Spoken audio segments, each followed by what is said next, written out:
Estamos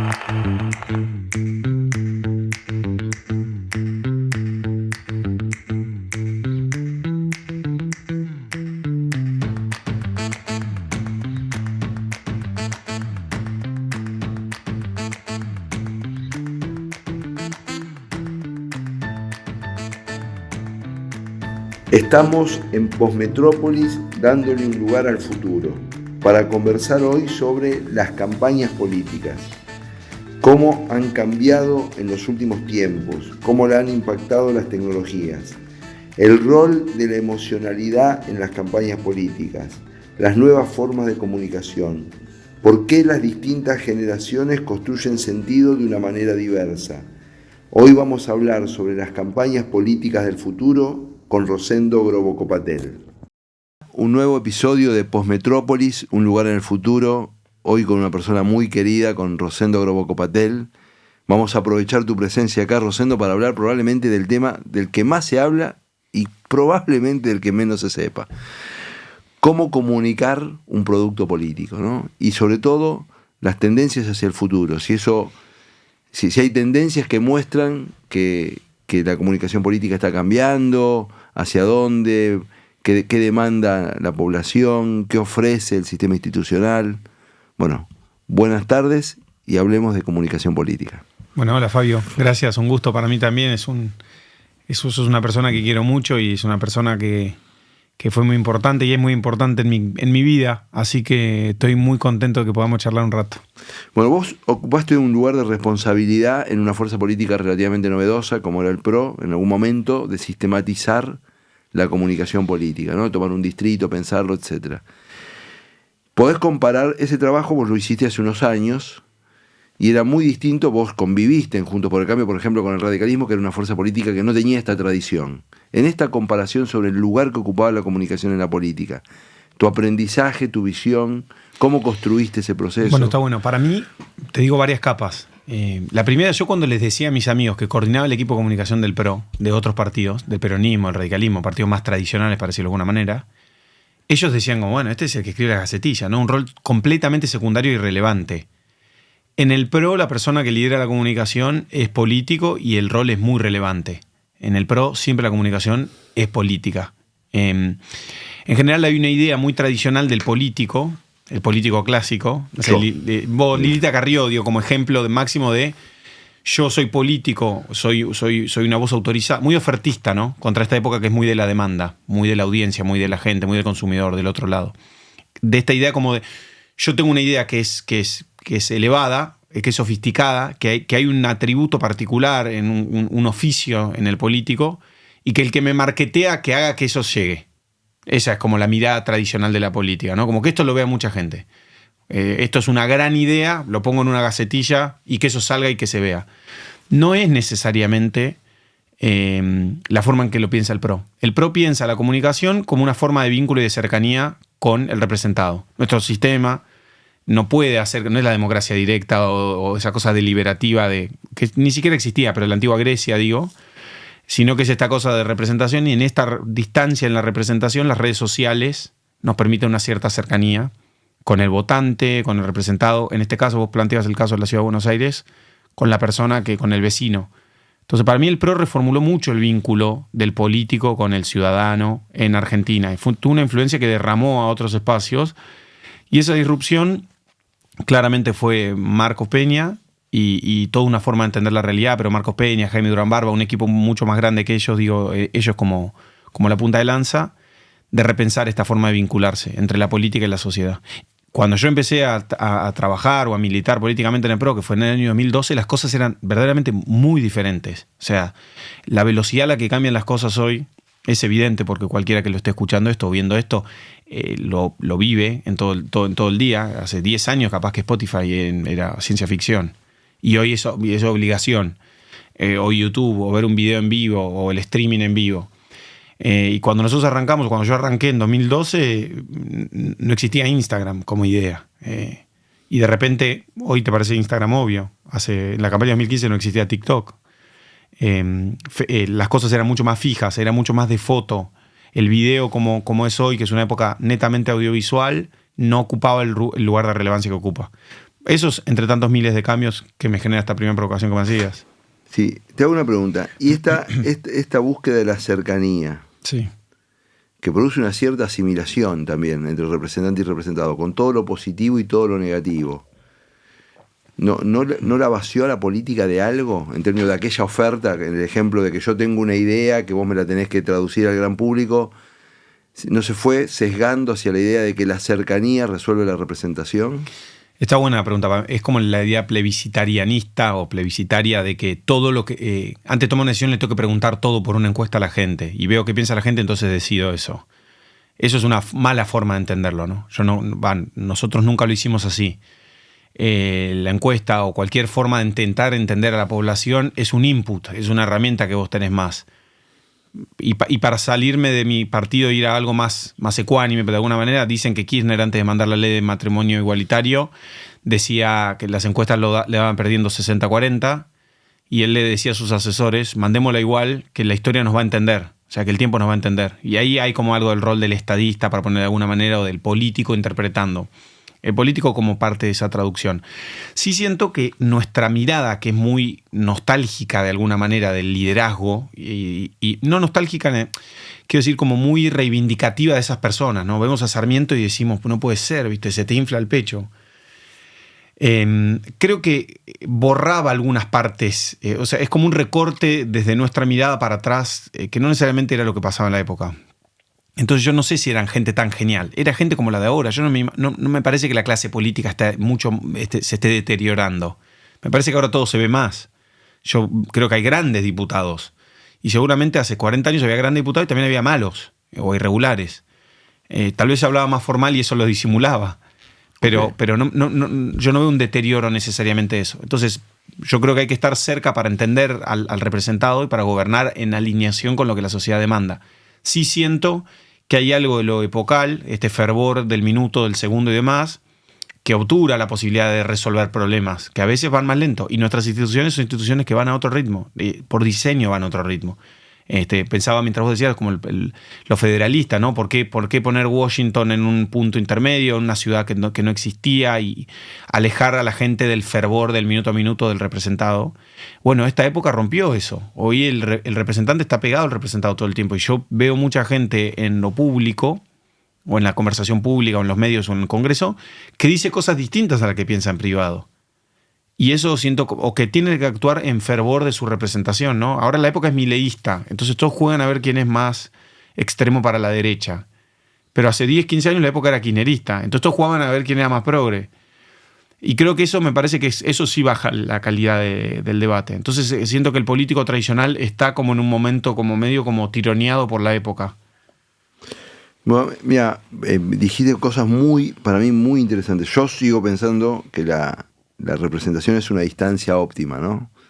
O sea, si vos estás muy lejos, tenés un problema. Si estás muy cerca, también tenés un problema porque lo puedo poner como ejemplo miles de temas. Cuestiones de sensibilidad. Yo siempre decía, voy a decir algo que es políticamente incorrecto, pero yo sugería que para temas muy sensibles, si vos tenés que tratar una ley de indemnización a personas muertas en aludes, si están los familiares al lado y pones un límite, es muy difícil, digamos, ¿no?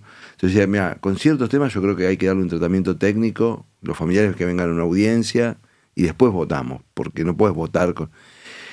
Creo que la cercanía, la lejanía de los problemas, hay un lugar que es óptimo, ¿no? Que si estás muy lejos, estás muy cerca, me parece. Pero, y tiene que ver con la comunicación, digamos, porque ese óptimo se construye con la comunicación. Mi sensación cuando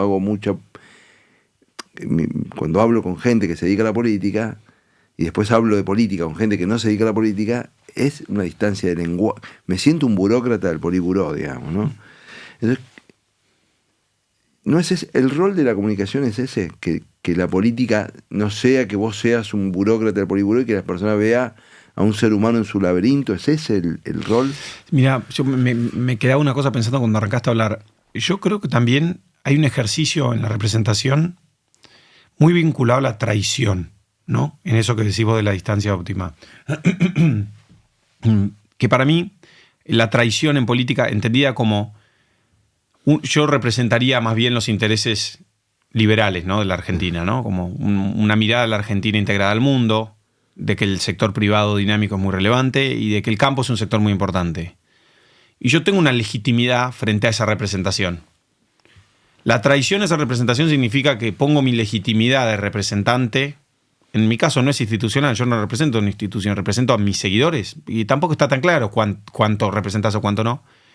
Para conversar con alguien que viene de otro sector, con Grabois, para que entonces derramarle algo de mi legitimidad a Grabois y que Grabois me derrame algo de su legitimidad. Para mí hay un ejercicio en la comunicación de traición y en el gran político, esa idea de político como algo sobrenatural, para ponerlo de alguna manera. Sí, por fuera de la norma.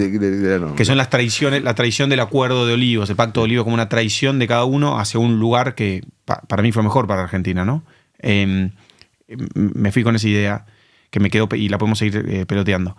Específicamente, vos me decías como la comunicación como herramienta, como el adaptador de algo, y yo creo que sí, porque para mí, es muy buena tu mirada, porque yo creo que todo el tiempo hay cosas que parecen obvias que no son. A mí me pasó cuando empecé a hacer contenido en mis redes sociales que me parecía muy obvio, muy insultante para la gente explicar qué era un silo bolsa. Yo decía, es obvio que todo el mundo sabe que es un silo bolsa. Y no, nadie sabe que es un silo bolsa. Y es obvio que los que tenemos esta cosa medio como liberal, determinista, ilustrada, ¿no? Como tenemos esa presión como de todo el tiempo tener que justificar y explicar bien lo que hacemos y que hay un fundamento científico, esta cosa cientificista. Y en general la gente no te exige eso, no te demanda tanto eso. Pero sí te demanda una explicación más clara. Entonces yo muchas veces hago videos que parecen muy boludos, para decirlo en criollo, que parecen muy burdos. Es como decir, ¿dónde se inventó la proboleta? Y que parece una pavada el video, pero toca muchas cosas que no son una pavada, ¿no? Nuestro ideal de país federal, la inmigración, agenda productiva. Entonces, yo creo que la comunicación viene a ser como la forma en la que de alguna manera transmitimos cosas que son a veces muy complejas. Nos pasamos mitos, ¿no? Esto me decía mi profesor de cine. Pero inclusive lo de la proboleta, porque en la proboleta que juega una cosa de tradición e innovación. Total. Que es clave en política. Es decir, yo siempre hago una misma pregunta. ¿La parrillada deja de ser parrillada porque se incorpora la proboleta o mejora como parrillada? Lo digo porque hay organizaciones, un montón, no voy a dar nombre, que son tan reacios a la innovación que si, mirá, el juego entre identidad e innovación, no todas las innovaciones rompen con una identidad, pueden perfeccionarla. Total. Entonces, y eso hay un elemento de comunicación que, de hecho, yo creo que sí. Yo vi tu video de la proboleta, creo que el 99% de los argentinos no sabe que la proboleta la trajo un tipo que vino de Italia, etcétera, etcétera. No, siento que una dimensión, lo que te quería decir, esto me enseñó un profesor de cine, como, ¿cuál era el rol del cine, no? Es un tipo muy católico. Y él me decía, el cine es un arte que transmite nuestros mitos y aprendizajes a lo largo del tiempo. Y a mí me pareció muy linda la idea, muy romántica, como que nosotros nos contamos historias para que la próxima generación la aprenda y que intente... Bueno, los cuentos, la literatura es lo mismo, o sea, esa transferencia. Ahora, el gran tema es que en la tradición ilustrada, el gran tema de la comunicación política para mí, perdón, me meto en tu tema, pero es que los que escribían diarios daban por supuesto que su lector era un lector que tenía una caja conceptual que aprendía esa nota y la ponía en un sistema, ¿no? Y esta aceleración del minuto a minuto da la sensación de que es toda información de superficie, de que no hay un receptor que pone en un sistema tu información, digamos, es una molécula aislada que le entra. ¿Eso es así? No, puede ser que lo que pasa con el ritmo de la época o la dinámica es que yo en la misma red, en Instagram, puede entrar un discurso de un filósofo hablándome eso de la naturaleza del hombre, seguido un video de un amigo en malla en la playa, seguido de un video de una chucrut. De receta de chucrut y una copa de vino. Sí, claro.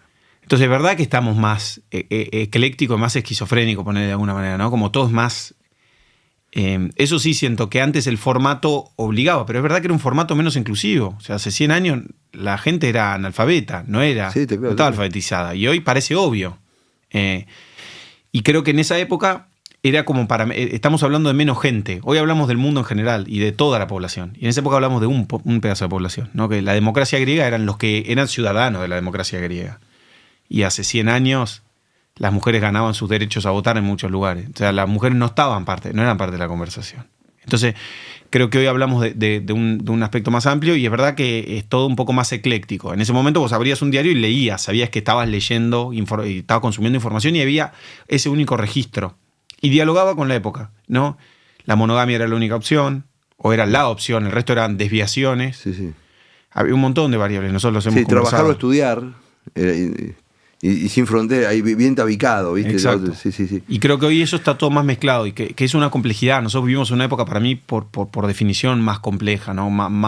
Con más opciones, con un menú más amplio de opciones. Está bien, una época más compleja y con respuestas políticas más simplificadas. Bolsonaro, sí. No solo Milei, ¿no? Bolsonaro, cuando vos lo oís a Trump haciendo sus diagnósticos sobre Estados Unidos, todo muy simplificado. Total.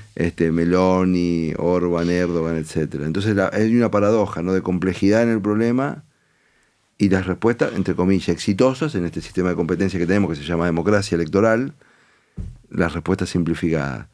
La pregunta es porque, como el sistema es competitivo, sus adversarios van a ser simplificados.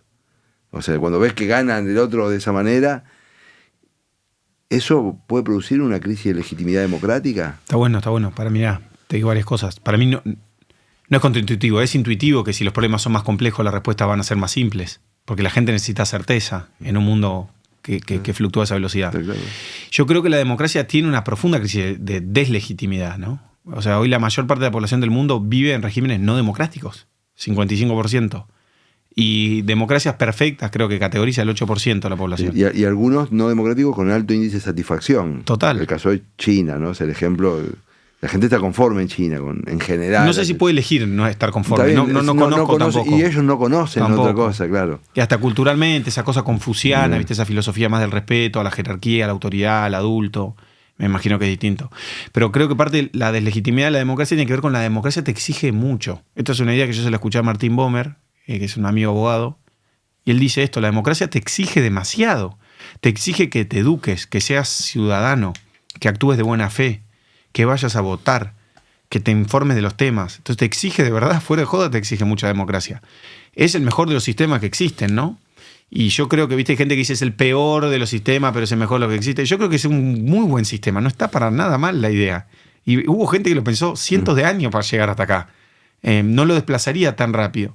Sí creo que esa crisis de legitimidad obliga para mí a las fuerzas políticas y a las personas, para hablar algo más afuera de la política, que creen en la democracia constitucional o son demócratas republicanos o una tradición en la cual yo me inserto, te demanda que sea más fácil para explicar, porque no tiene que ser tan difícil explicar. ¿Sí? ¿Cómo yo veo fuerzas políticas con las cuales coincido en general, que no pueden explicar nada? Porque complejizan todo. Y digo, pará, también como que insultás a todo el mundo porque todo el mundo busca respuestas simples y vos no das respuestas simples, ¿viste? Vos todo lo intentás hacer más barroco, más recargado, más complejo. Hablar normal, que la gente entiende bien, la población en general no es boluda, pero hacer un argumento popular, ¿no? Sí. O sea, en el que necesitamos como esa cosa muy alfonsinista, si querés, para ponerme en esa posición de hacer una cultura de la democracia. Y la democracia como pacto fundante, nuestra democracia constitucional de 83 para acá. Y en eso había una amplia difusión de las ideas de la democracia. Para dar un ejemplo, ¿no? Entonces yo creo que se puede hacer una difusión de ideas complejas de una manera más simple, para decirlo de alguna manera. Como Milei lo hizo con la agenda económica. Yo creo que Milei trajo a la conciencia fiscal, es a la conciencia fiscal lo que tal vez Alfonsín es a la democracia. La conciencia democrática, es así. Yo, aparte, dialoga con un tema que es muy importante para mí. Todos los mensajes sociales de los últimos, desde que se popularizaron los bienes del industrialismo, están alineados a una vida más cómoda. El lavarropa, la licuadora, la heladera, prender la luz a la noche, el control remoto, etc. O sea, la comodidad es un valor en nuestra sociedad. Ahora hacemos esfuerzo para hacerlo menos cómoda y vamos al gimnasio, etc. A propósito, digamos, pero toda la comunicación. Entonces, que vos laburar de ciudadano sea incómodo va contra toda la comunicación que va en el otro sentido. Ahora, el tema cómodo-incómodo es un tema, porque yo tengo la sensación, ahora con lo que nos ha pasado en Argentina, que quizás para ahorrarnos una incomodidad en términos de debate, nos tengamos que bancar otras incomodidades, digamos, ¿no? yo digo, por eso es un tema delicado la elección de quienes nos gobiernan. Creo efectivamente como vos, no solo, yo creo que hay dos aciertos. El primer acierto es decir, bueno, se gestiona después del equilibrio fiscal, digamos. Se gestionan las preferencias después de que el Estado está ordenado y la macroeconomía está ordenada. Y el segundo, y hasta acá no estuvo ordenado por culpa de ellos. Que yo creo que eso esconde, es un facilismo también, ¿no? ¿Vos cómo crees que una comunicación puede volver a enriquecer? O sea, ¿existe una posibilidad de volver a enriquecer el debate político? Está bueno. Yo creo mucho, en esto soy muy... Es un acto de fe lo que voy a decir, pero creo mucho en las personas, ¿no? Yo creo que hay un rol de lo sistémico, pero también hay un rol muy grande de los individuos, ¿no? Y creo en el poder del ejemplo. Y para mí cualquier persona que participa del debate público, de la conversación pública, tiene que ser responsable. Tiene que haber una ética en la conversación pública. Porque hay días que estoy caliente, pero mi calentura, mi enojo, la gana de putear a alguien, intento cuando entro en la conversación guardármela para mi fuero más íntimo, porque no siento que eso agrega al debate. Siento que lo empobrece. Y yo creo que hay gente que lo hace, vos lo hacés. No sos un tipo que estás puteando gente en público. Y para mí, entonces, yo te digo, hay una cuestión ética, hay una importancia en la ética. Y eso no sé cómo es el compromiso. Siento que lo que uno tiene que hacer es el ejemplo. Y ahí es, ¿viste? Esta idea de cambiar todo el mundo, cambiar el metro cuadrado de uno, y hay que ser muy ético en lo que uno hace. Y resistir todo el tiempo la pulsión o la presión de ser amarillista, de generar conflicto para ganar rédito y para ganar nitidez. A mí lo que me termina pasando es que si yo entro en esa lógica me aburro, me siento que estoy verseando, entonces no me sale, no la puedo hacer. Okay. No la puedo hacer, es contraintuitiva para mí. Digo, me sentiría mal, físicamente mal, si hago eso. Entonces es como una receta que yo tengo particularmente. Pero vuelvo al punto de la ética de políticos que dicen una cosa en privado y otra en público, o personas que dicen una cosa en privado y otra en público. Porque para mí el problema de Argentina también es la extremada mirada sobre lo político, o lo político partidario, y no la mirada sobre el sistema como agregado, al empresariado, a los individuos, a cada uno y su rol en la sociedad. Entonces yo creo que la comunicación puede aportar un montón, y yo siento que de alguna manera la camada de streamers o creadores de contenido de mi generación, de distintos espacios, contribuyen a eso.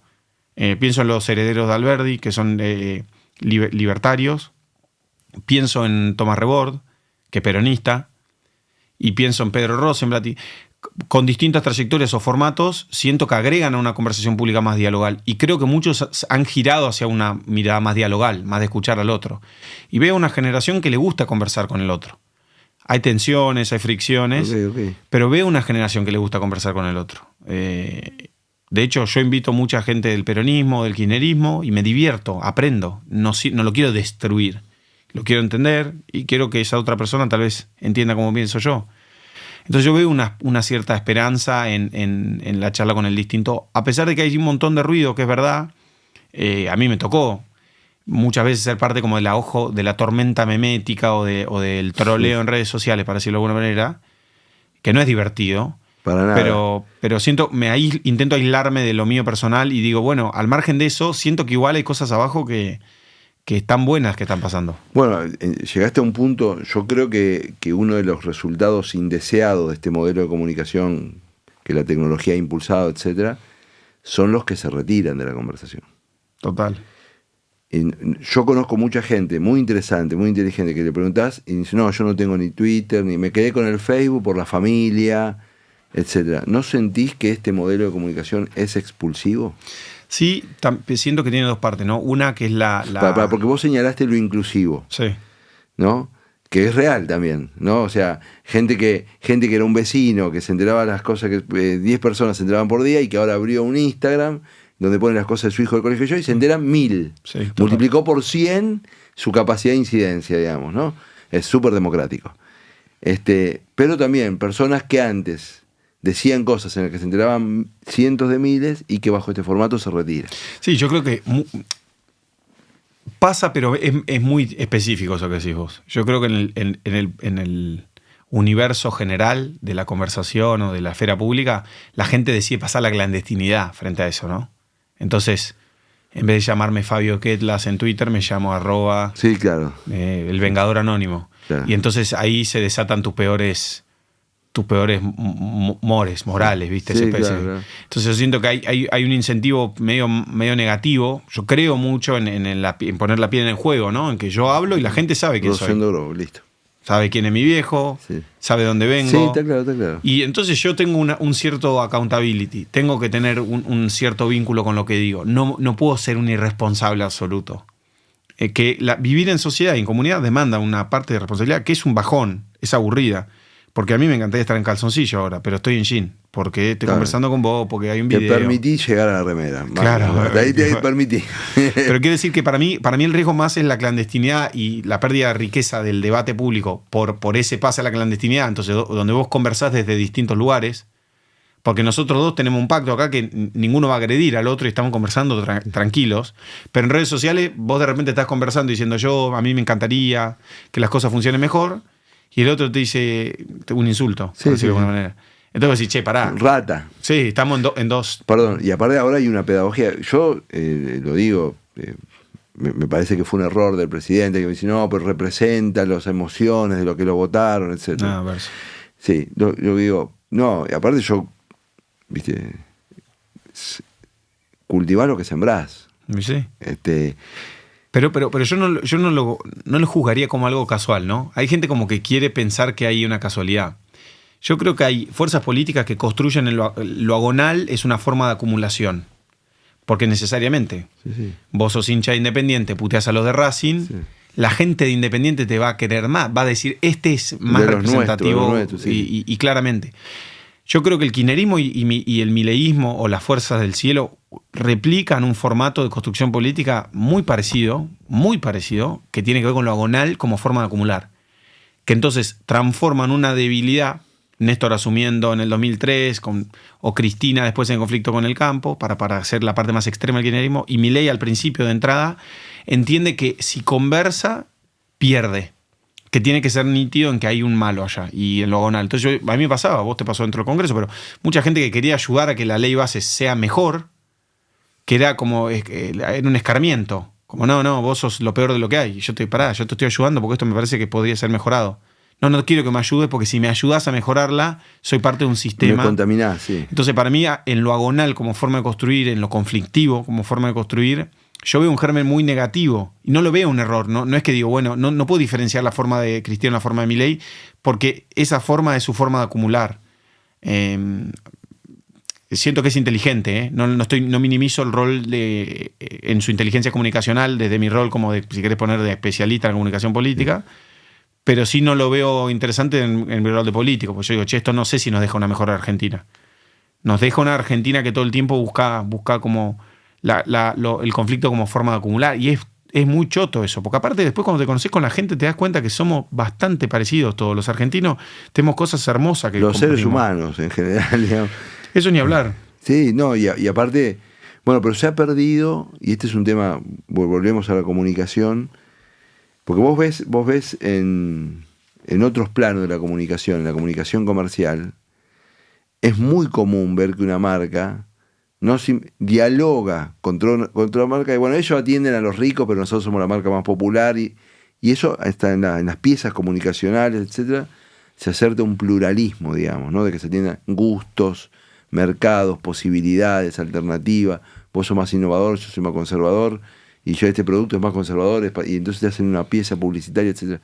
Y la sensación de que eso, que está naturalizado, porque en la política empieza a ser cada vez asumir la condición de pluralidad política y que no todas las relaciones son de colaboración plena o de competencia plena. Total. Y esa sintonía fina, la comunicación política pareciera no lograrla.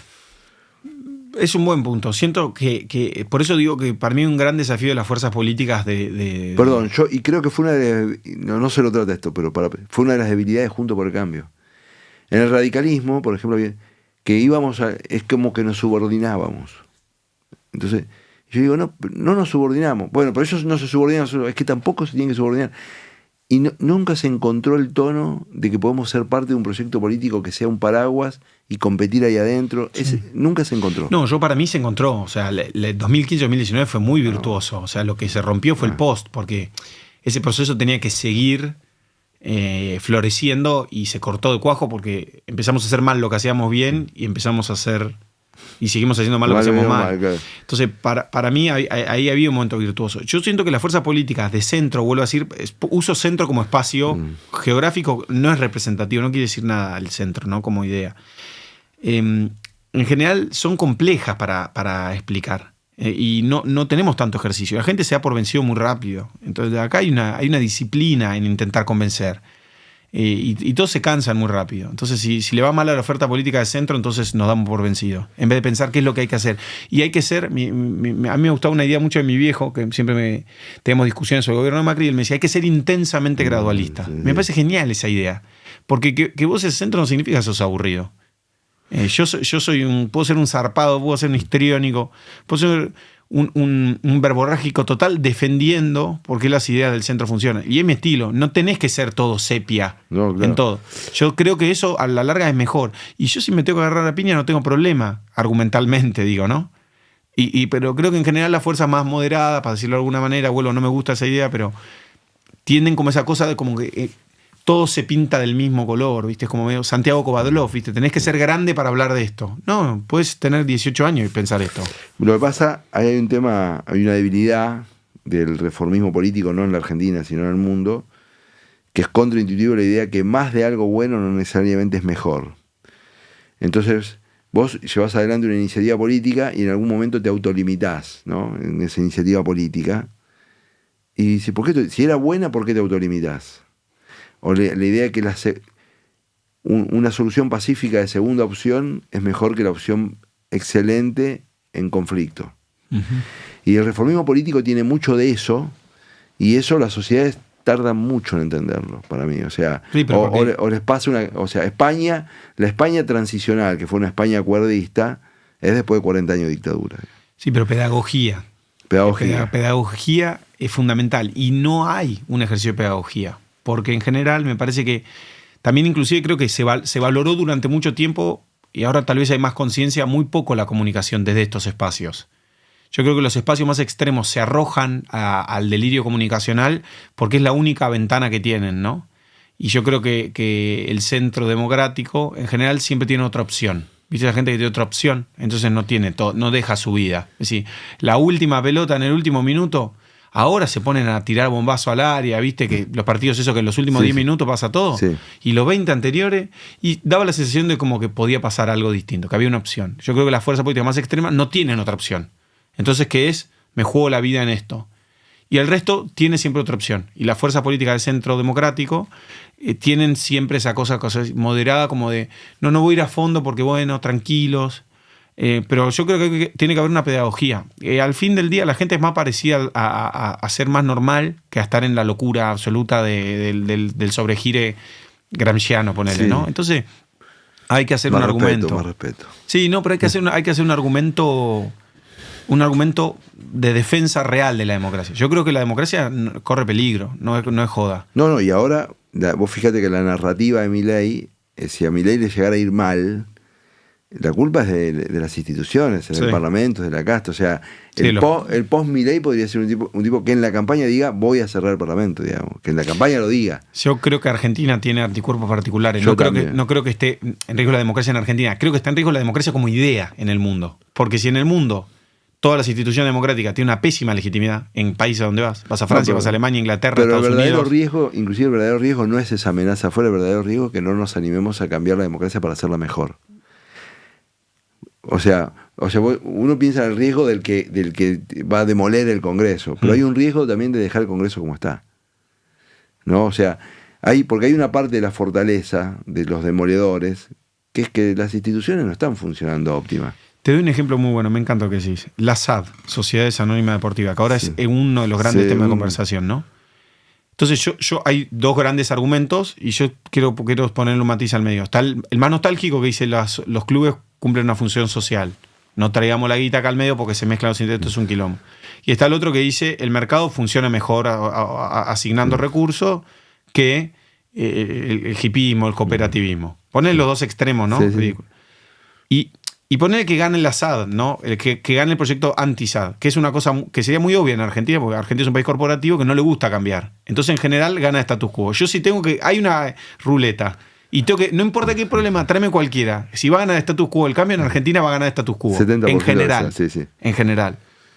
Y yo pienso lo mismo que vos. Me parece muy ridículo, porque lo único que vas a hacer es limar la legitimidad de lo que vos querés decir. Ponele que el camino sea clubes sociales y no sociedad y anónima sabemos que deportiva. andan mal. Por eso, ¿por qué no mejorás y traer una propuesta mejorada en vez de que tu único trabajo sea la resistencia? Yo ahí creo que nos quedan cosas políticas culturales o gestos muy de nuestra cultura, muy de resistencia, ¿no? Yo creo que el argentino tiene el aguante, el resistir con aguante. Y que eso nos transforma como en muchas veces terminar tapando el sol con la mano, ¿viste? Como que terminamos diciendo, no, esto no va a pasar, no va a cambiar el mercado laboral. No, mi hermano, no depende de Argentina que cambie el mercado laboral. El mercado laboral ya cambió. No, las jubilaciones tienen que ser así. Pero escúchame, esto se pensó en 1880. Estamos en 2024. Cambió el mundo. ¿No podemos pensar que esto puede cambiar? Es que yo lo que creo, ese es un tema para que lo elaborarlo vos en la comunicación, en las cosas que hagas. Yo creo que las sociedades, las organizaciones, las empresas, las familias, los países, que están más dispuestos siempre a bancar el status quo, es por el miedo. Total. O sea, acá siempre al final del camino es esperanza o miedo, ¿no? Las sociedades más libres son sociedades que apuestan más seguido a la esperanza. Dicen, no, bueno, aprenderé, me asociaré con otro, la veremos, buscaremos la vuelta, y si me va mal, arrancaremos de vuelta. Bueno, es todo un espíritu, eso. Ni bueno ni malo, no es ontológicamente mejor, pero es un espíritu. El otro es, las 3 veces que fuimos y emprendimos nos fue mal, hagamos las cosas como siempre, cuidemos lo que tenemos, resistamos con aguante, etc. El problema es que está cambiando el mundo. Sí. O sea no son decisiones, no es que nosotros podemos decidir, bajamos una palanca, no cambiamos y no pasa nada alrededor, digamos. Ahora, y en eso que pasa todo alrededor, que pareciera tan obvio poder comunicar, el mundo cambia, nosotros tenemos que cambiar. A mí me pasa en el Congreso, con propiedad intelectual, con innovaciones tecnológicas, con economía del conocimiento, todo el tiempo. El no registro, porque teóricamente hay un registro de que el mundo está cambiando, de que eso no es optativo, las cosas que nos llegan o no nos llegan, etc. Pero vos no ves ahí hay una dificultad en nuestras élites entre la información de la que disponen y cómo activan su... No sé, mira, me parece que es una tensión compleja, cambio y conservadurismo, para ponerlo de alguna manera, ¿no? Porque ahí es una mezcla. Vos me preguntás a mí, yo vengo y esto me va pasando mientras más grande me voy poniendo, ¿no? Que es como empezás a tomarle simpatía a cosas que antes eran muy aburridas, ¿no? Entonces a mí ahora el derecho me empezó a divertir. Y dije, el derecho, la religión, la fe, la familia, tengo ganas de tener hijos, tengo ganas de casar. Me empiezan a pasar preguntas que antes me parecían como cosas a las que me tenía que oponer, cosas que me parecían aburridas. Entonces yo vengo de una filosofía en donde había el que no cambia todo, no cambia nada. Había que llevarse todo puesto, maximalista revolucionario, porque por formato todo estaba mal. Y ahora tengo otro cariño a conservar. Digo, hay cosas que no tienen que cambiar o que pensemos si queremos cambiar todo, porque es lo mismo. Yo soy un tipo muy a favor de la inmigración. ¿Por qué? Por mi historia, soy judío, vivimos escapando por todo el mundo. Entonces, en general, digo, que cualquiera puede entrar. Ahora, después, eso no puedo negar que posiblemente si la inmigración es inmigración de mano de obra o trabajo que no compite conmigo, no voy a tener el efecto de que venga un inmigrante que hace albañilería. No sos más naif, digamos. Claro. Ahora, pero yo, por ejemplo, yo que creo que que el ser humano tiene derecho a vivir donde quiera, eso yo Fabio Ketlas, piensa eso. Que el mundo no logró estatuirlo, pero para mí es un derecho. Me encanta, hasta que sos Barcelona y de repente sos el lugar donde más gente quiere vivir y ya no puede vivir más. Entonces rompiste la forma en la que la gente vive en Barcelona. Porque entonces vivís lleno de turistas o vivís visitado. Por eso digo, hay complejidad en el cambio. Te hago una pregunta, es muy interesante. Vivís lleno de turistas. Vivís lleno de turistas es un... Yo vi el cambio de opinión de los catalanes en relación al turismo, de qué bueno que vienen los turistas, mirá, sí, vivimos del turismo, ahora, que el 25% del Producto Bruto y el 30% de la mano de obra depende del turismo, ¿no? Ahora esto... Pero no hay una adaptación de Barcelona como territorio a la globalización, ¿eso no es un proceso adaptativo? Supongo. O sea, porque yo digo, en la pampa húmeda no se producía granos, y había un montón de fauna, nos transformamos en el granero del mundo porque hubo una serie de circunstancias políticas, decisiones, posicionamiento de Argentina. Eso trajo cosas buenas y alguien podría decir, perdimos el venado de la pampa húmeda. Sí, para mí, yo lo viví mucho en el PRO. El PRO tenía una tintura muy vinculada a nuestro líder, que era Mauricio, que sigue siendo, ¿no? Pero que es ingeniero. Entonces su respuesta siempre es una respuesta ingenieril a la realidad. Hay una solución óptima. El tipo decía, los subtes no andan bien. Para que anden bien no hay que hacer ningún subte más, solamente arreglar los que hay. No, bueno, pero pará, Mauricio, la gente quiere más subte, hay que dar más subte. Bueno, pero no andan. Entonces, no. Y para el PRO, para mí eso tiene cosas muy buenas, pero siempre había una solución óptima y la solución óptima era teórica. Y las soluciones no están en un vacío, las soluciones están en una realidad. Vos me decís, che, vos fuiste uno de los grandes impulsores de la ley de RENAVAP, del Registro Nacional de Barrios Populares, y de la integración de villas, barrios y asentamientos, barrios populares. Y vos me decís, che, la gente para tener su título de propiedad tiene que pagar y tiene que tener impuestos. Está bien, pero ya hay 3 millones, 4 millones de personas que viven sin eso. O sea, yo entiendo la respuesta teórica. Ahora vamos a la práctica. Hay gente que vive en villa. ¿Qué queremos que hace con esta gente? Nos desaparecen. Inclusive si tiras una bomba, no desaparece. O sea, generas una tragedia. No hay una respuesta. Entonces, yo creo que operar en el vacío no funciona. Y que vos tenés que tomar decisiones, y parte de la idea democrática, tenés que tomar decisiones conversando con esa gente. Y muy probablemente vas a tomar decisiones subóptimas todo el tiempo, pero vas a tomar decisiones subóptimas que sean tolerables para la primer minoría o para la mayoría. Entonces, yendo a tu punto, que creo que también está intrínsecamente vinculado con la comunicación, la comunicación para mí en su centro es siempre lo mismo, desde las cavernas hasta ahora, desde que inventamos el lenguaje para chismear, como dice Harari, ¿no? Inventamos el lenguaje para hablar de mira, se está quedando pelado, mira qué linda, mira qué feo, mira qué... Tengo una anécdota que te va a encantar. Y esa idea, para mí, de chisme, rodea todo el tiempo la comunicación y la forma de vivir en comunidad. Nosotros, por más complejidad, capas que le agreguemos de internet y de todo, hacemos siempre lo mismo. Estamos medio juntos viviendo. Y a mí me tocó estar en lugares muy importantes de gobierno y las conversaciones eran las mismas conversaciones que tengo yo con mi grupo de amigos. Que le ganó River a Boca, que el chiste, que no sé qué. Entonces no hay una sofisticación tan elevada. No es que estamos evolucionando como especie en nuestros discursos y vamos a empezar a tocarnos con los dedos y a hablar en raro. Vamos a seguir haciendo lo mismo. Vamos a querer comer un locro, vamos a querer comer un guiso, vamos a charlar con nuestros amigos, un día te vas a mamar a la noche y no sé qué. Ese formato, cuando uno empieza a bajar la intensidad cientificista y de que todo va a un progreso medio loco, te cambia como el peso de las cosas. Y empezás a pensar que la comunicación es un fin en sí mismo, para mí. Te mezclé muchísimas cosas. Decodificaron, viste que antes de internet era ARPANET, que era una red militar de secretos, y los ingenieros se pasaban datos entre ellos, compartían, etc. Pasaron no sé cuántos años de ARPANET y decodificaron las comunicaciones. Y antes de mandar los textos de antes de mandar, che, te mando la fórmula de no sé qué cosa para que inyectarlo en el misil de no sé qué cosa, súper secreto de Estado, los renglones previos eran una burla por el partido de béisbol, una cosa. O sea, los tipos eran los únicos que manejaban esa tecnología y la comunicación tenía que ver con este chismorreo. Pero al pasar dijiste una cosa que te la voy a traer, que me parece, no nos va a dar el tiempo, pero me parece muy interesante. Vos dijiste, bueno, ahora que me voy volviendo grande, hay cosas, algunas cosas quiero cambiar, soy pro innovación, etcétera. Me gusta la transformación, me gusta vivir en un mundo de cambio, pero también me gusta la familia, tener hijos, la espiritualidad. ¿Le pusiste atención a la comunicación de la espiritualidad? La revolución que ha habido entre cómo se comunicaban las ideas espirituales. Cuando yo tenía 12 o 13 años iba a misa, que era un aburrimiento total, no solo la misa, sino la semántica, las palabras, los símbolos, etc. A cómo se comunica la espiritualidad hoy. Sí, soy adicto al tema. O sea, literalmente, es un tema que le dedico muchísimo tiempo. Y de ahí mi simpatía por el mundo evangélico. Tengo mucha cercanía y mucho interés, pero con la espiritualidad en general. Creo que parte del decaimiento del catolicismo, como en su popularidad, vamos a decirlo rápido, está intrínsecamente vinculado en que no entiende que tiene una tecnología para otra época. Claro. Y que el resto de iglesias, o inclusive fuera de las iglesias, el resto de los feligreses o de las espiritualidades diversas, porque más allá de la religión, hay otras que lo entienden mejor. Yo estoy muy sorprendido con ese tema. ¿Lo escuchaste a Damián Gebel alguna vez?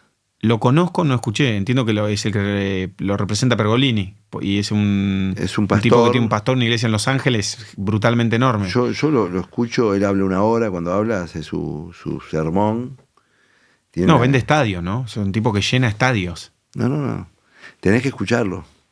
Pero tenés que escucharlo porque vincula cosas de la vida cotidiana, el texto bíblico, la enseñanza. Y bueno, entendió el código de la época de comunicar. Que para mí es una cosa medio loca en leer las cosas al vacío. A mí me gusta volver para atrás, pero la Biblia, vamos al sentido más, si querés, religioso, bíblico, ¿no? Pero era la tecnología que había en esa época. El libro era la tecnología que había en esa época. E inclusive anteriormente no, era la palabra. Entonces el libro era la tecnología de la época. ¿Vos te pensás que cualquiera de los apóstoles, de Jesús, no hubiese querido transmitir su palabra de otra manera? Obviamente que sí, pero no tenían esa otra tecnología, no había streaming. Si hubiese habido streaming, Jesús estaría streameando, no tengo duda. Entonces, esa resistencia como contraepocal también a veces me parece vos decís que Jesús, que tenía el contenido, lo tenía. Lo tenía. El contenido lo tenía. O sea, que en vez del sermón de la montaña, decía, che, poneme bien el micrófono, sí, iluminá acá, fíjate que salga bien el sermón, que hola, y arrancaba. Sí. Pero a mí me pasa un montón de gente, yo creo que el contenido, mi aspecto comunicadoril, ponele, o mi vínculo con lo comunicacional es... Yo creo que muchas veces del tiempo yo no soy contenido, yo soy forma. Es muy loco eso, porque hay gente que lo sentiría como algo despreciable. No, claro. Yo lo siento como una herramienta. Yo de la mayoría de los temas no sé. Siento que tengo un buen atributo en que entiendo bastante rápido y lo explico bastante fácil. Y eso para mí es un atributo. Yo no me dediqué a estudiar un tema. Porque este tema yo hasta lo discutía con mis viejos, ¿viste? Como... Vos tenés que saber de algo, o mis amigos cuando estamos en la facultad, no hay que saber de algo, hay que especializarse en algo, entonces uno sabe de política de seguridad. Ni siquiera el que está más especializado en política de seguridad sabe tanto de seguridad. Entonces, mi interés siempre era más por entender y mi marco es lo interesante mío, mi framework, ponerle a la gringa, ¿no? Y eso es lo que es interesante de Rosendo, que yo veo, no mi contenido. Yo quiero escribir un libro y te voy a invitar a escribirlo con vos, chiquitito. Me encantaría. Que se llama Del experto al influencer. Nosotros cuando era hace 30, no tanto tiempo, ¿no? Hace 30 o 40 años, se suponía en cualquier tema que el que te venía a decir qué tenías que comer porque te dolía la panza era un nutricionista. Sí.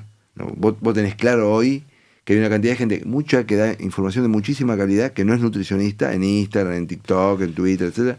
Lo mismo con la actividad física. Pongo los dos ejemplos probablemente que hayan tenido, pero esto está pasando con profes de historia que hacen videos de 1 minuto destrabando mitos históricos, químicos, hay uno que se llama el químico Ciencia y Cocina, que es muy bueno, que es un químico. Bueno, algunos tienen el conocimiento y se transforman en influencers. Otros son, no sé cómo llamarlo, no sé si amateurs, no sé cuál es el nombre. Personas que saben pero random, sin la sistematicidad del proceso de la facultad, etcétera, etcétera. Con una capacidad de influencia enorme. Esto también muestra un aspecto, creo yo, muy positivo. Que en esta ventana del entretenimiento que tenemos que cubrir hay un montón de gente que ese entretenimiento lo cubre tratando de aprender algo.